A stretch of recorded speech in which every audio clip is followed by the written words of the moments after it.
apologies if you won't quite be able to make sense of what I'm doing this morning, especially if you don't know me very well. So can I just, Roger, is that on?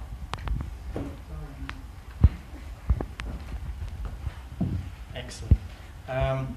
Especially if you don't know me very well, you don't know my quirks. But just ask you to persevere, and with a little bit of luck, everything will fall into place at some stage. A while ago, God said to me, there's something I would like you to do, Michael. And I thought, being who I am, I'm sort of energetic and proactive and keen and eager, and I'm quite a producer. I like to do stuff and get involved and do things. So I thought, where and when? I'll be there. And God said, okay, start with a nap. Start with an afternoon's sleep. Put your head on a pillow, switch your phone off, the do not disturb at all button, not on buzzing, just the do not disturb at all. Put your eye mask on that Amy bought you, so it's pitch black even at daytime. And rest. Ignore the world, ignore the demands, the people, ignore everybody at Morecambe Community Church and Western Impact. Forget their needs, forget about the pressures that you have in your work and life, and just be in the right now.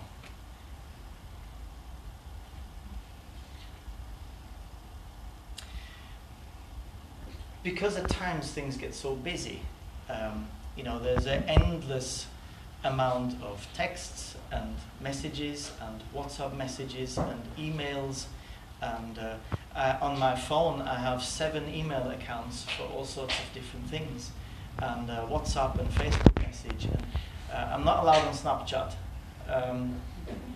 apparently.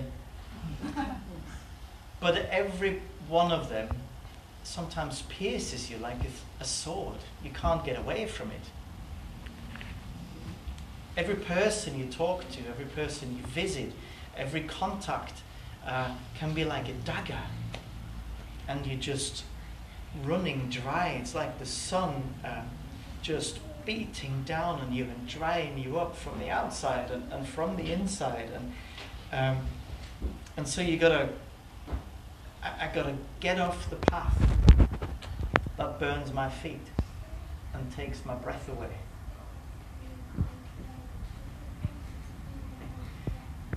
But that's difficult for me because I'm wired up to be like that.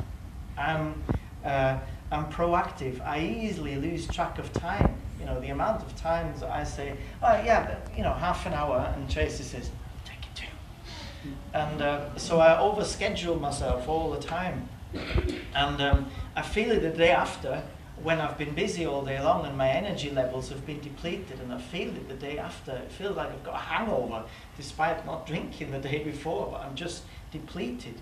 And sometimes I just wander from one thing to the next without much thought about where I'm going.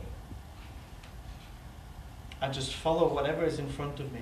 And I find lots of things interesting. That's also, it's a great hobby of mine, find all sorts of interesting things interesting, but it's also difficult.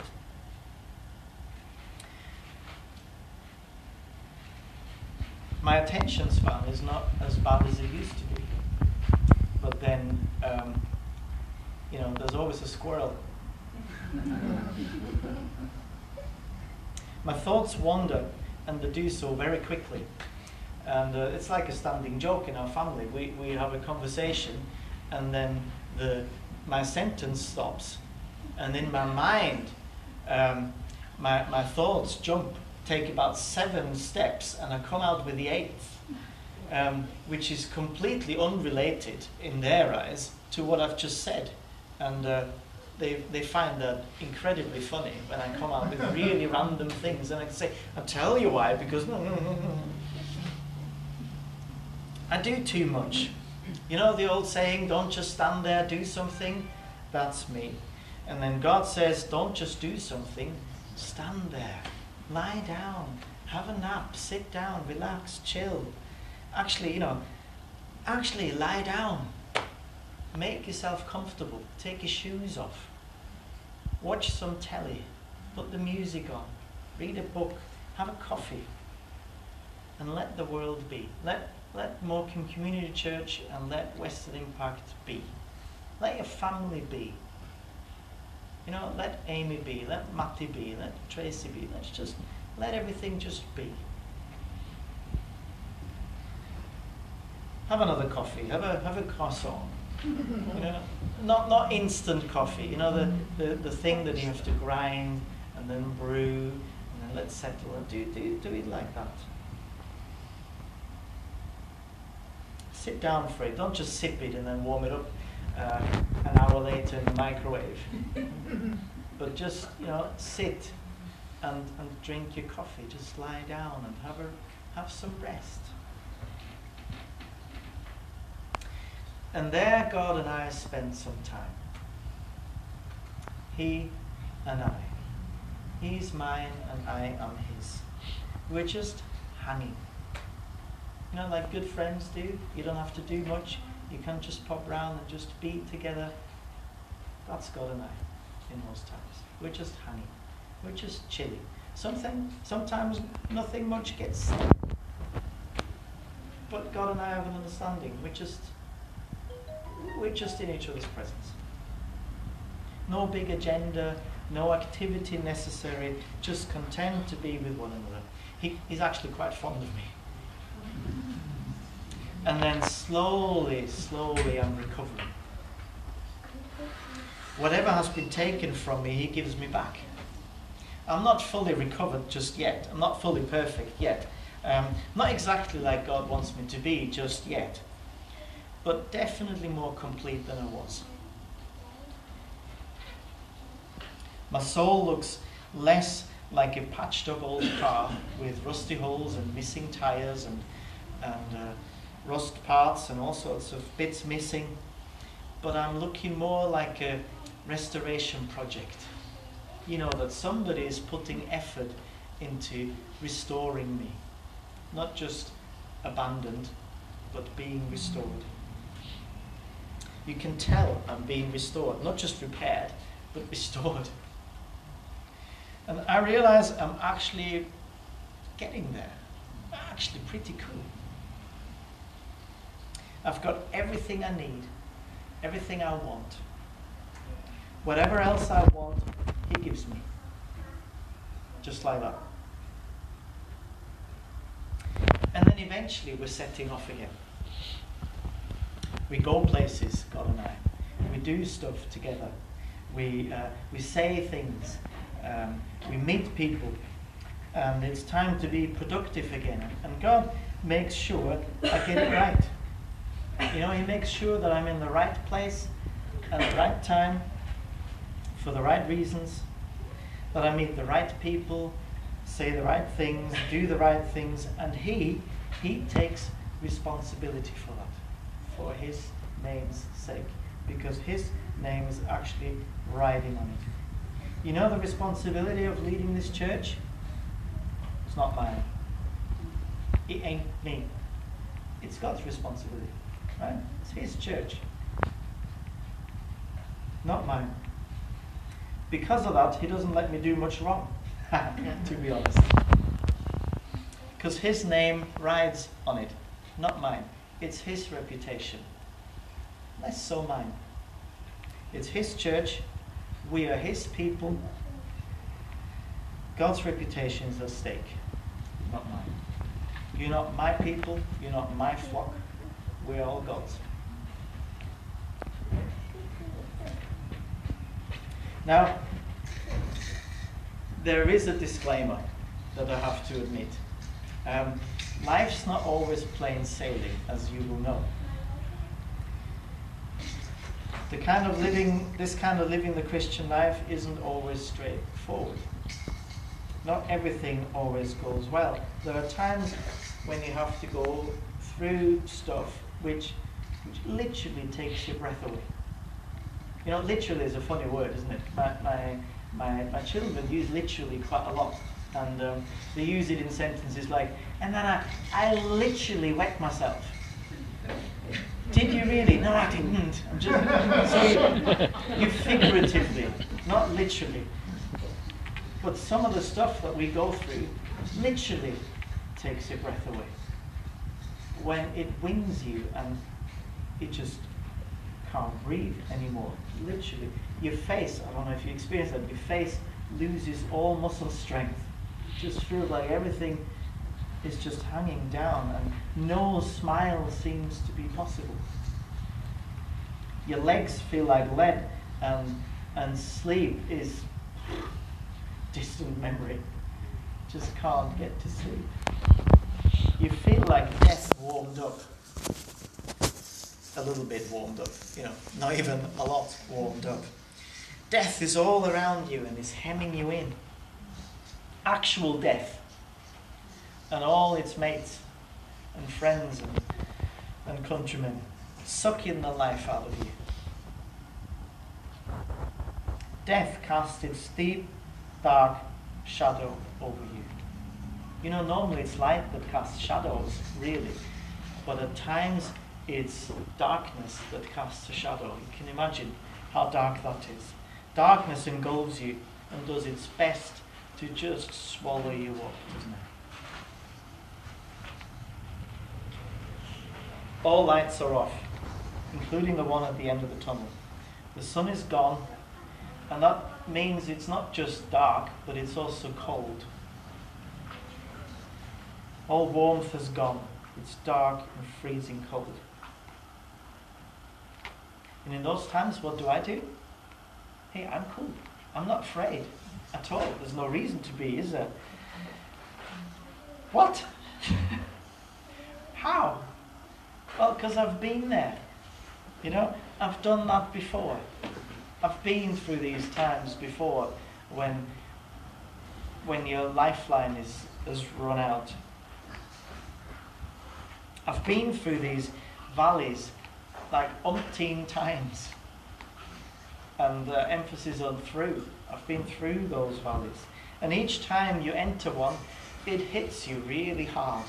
When you enter a valley where the death casts its shadow, it hits you really hard. But then,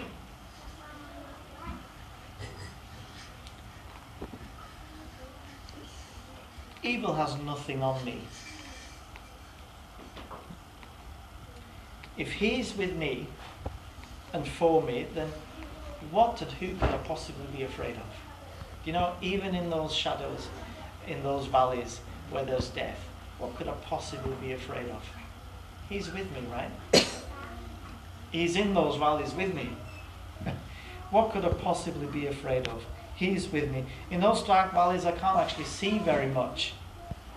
I can't see my way through. I don't know if you've experienced that. I can't see my way out. I can't even see myself because it's so pitch black. I can't see where I'm going. But he's there nevertheless. Despite sometimes, although I can't see him, he's still there. So he gently prods and he shoves and he holds me back when I'm about to, step in dog poo or off a cliff. He pushes me along when it's time to keep going a little bit quicker. He carefully adjusts my direction. I can't see him, but he's there. And I know it makes very little sense, but in those near-death experiences, when I'm experiencing all the qualities that death has to offer, I still have peace. I feel loved, I feel supported, and I feel comforted, even when I don't feel like it. Does that make sense? Doesn't at all, does it? But it's that kind of peace that transcends all understanding. And so builds a quiet confidence in my shepherd, that over the months and the years that we spend together, my heart is held and my faith strengthened through trials with God right there. Even in times when I forget that He's actually with me, He's still there. When I don't feel like it, I still know He's there. But even so, sometimes there is conflict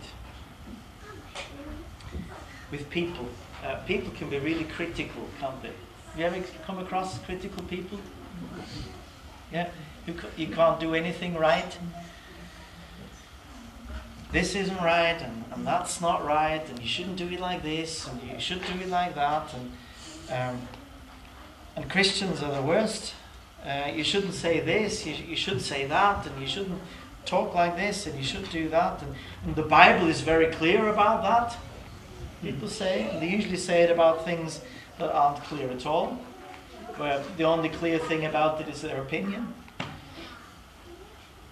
I once nearly got fired from a job as a youth worker. Some of you might know that. In the first 2 months of having it, because I went out and bought chips on a Sunday. Yeah, you laugh. I nearly got fired. Thank you very much. Because apparently by doing so, I made people work on Sundays, and that's the holy day. That's the Sabbath. Yeah, but it's actually the Saturday, isn't it? Friday tea time yeah, we just moved that to Sunday without much regard really for the Bible, so that's fine. But yeah, I nearly got fired for buying chips on a Sunday. So me being a diplomatic 20-year-old, I said, so what do you do when you go on holiday? Do you check out Saturday evening, sleep rough till Monday morning, and check back into the hotel on Monday? Oh no, that's different. Is it? But people are really critical, aren't they? And so they actually sent a 10-point letter of criticism to the superintendent about me. And you know what God said?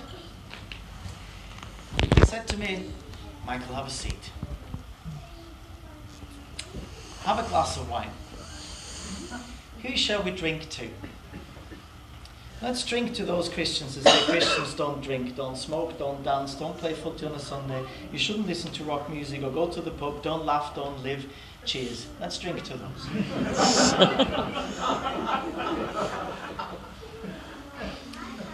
Because the Bible says in Matthew 7:15, watch out for false prophets. They come to you in sheep's clothing, but inwardly they are ferocious wolves. You know, wolves are fairly easily recognized, aren't they? Because it's like claws and stuff, and you know that you either have to fight or flee.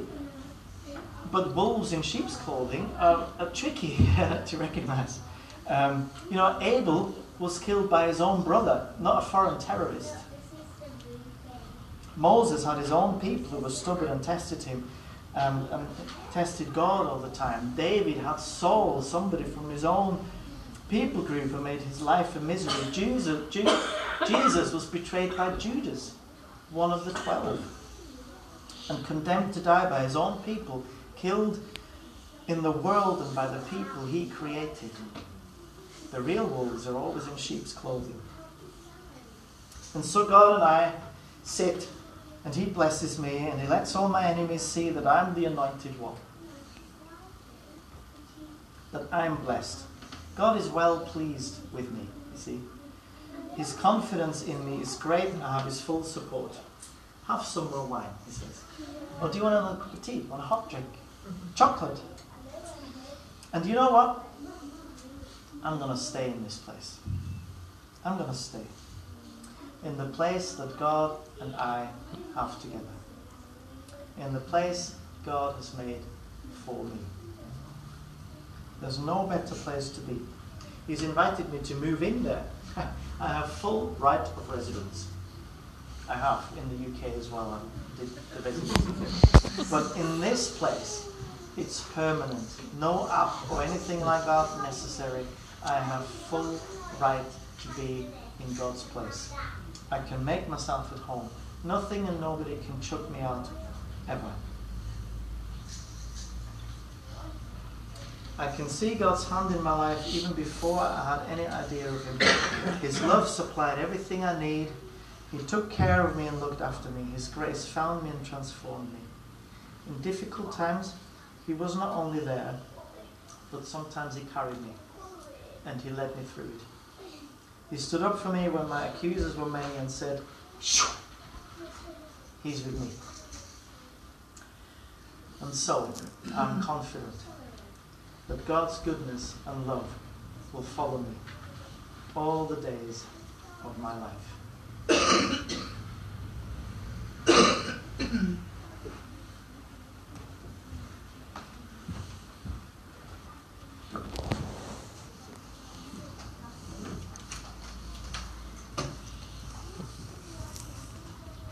The Lord is my shepherd. I lack nothing. He makes me lie down in green pastures. He leads me beside quiet waters. He refreshes my soul. He guides me along the right path for His name's sake. Even though I walk through the darkest valley, I will fear no evil, for You are with me. Your rod and Your staff, they comfort me. They prepare a table before me in the presence of my enemies. You anoint my head with oil until my cup overflows. Surely Your goodness and love will follow me all the days of my life, and I will dwell in the house of the Lord forever.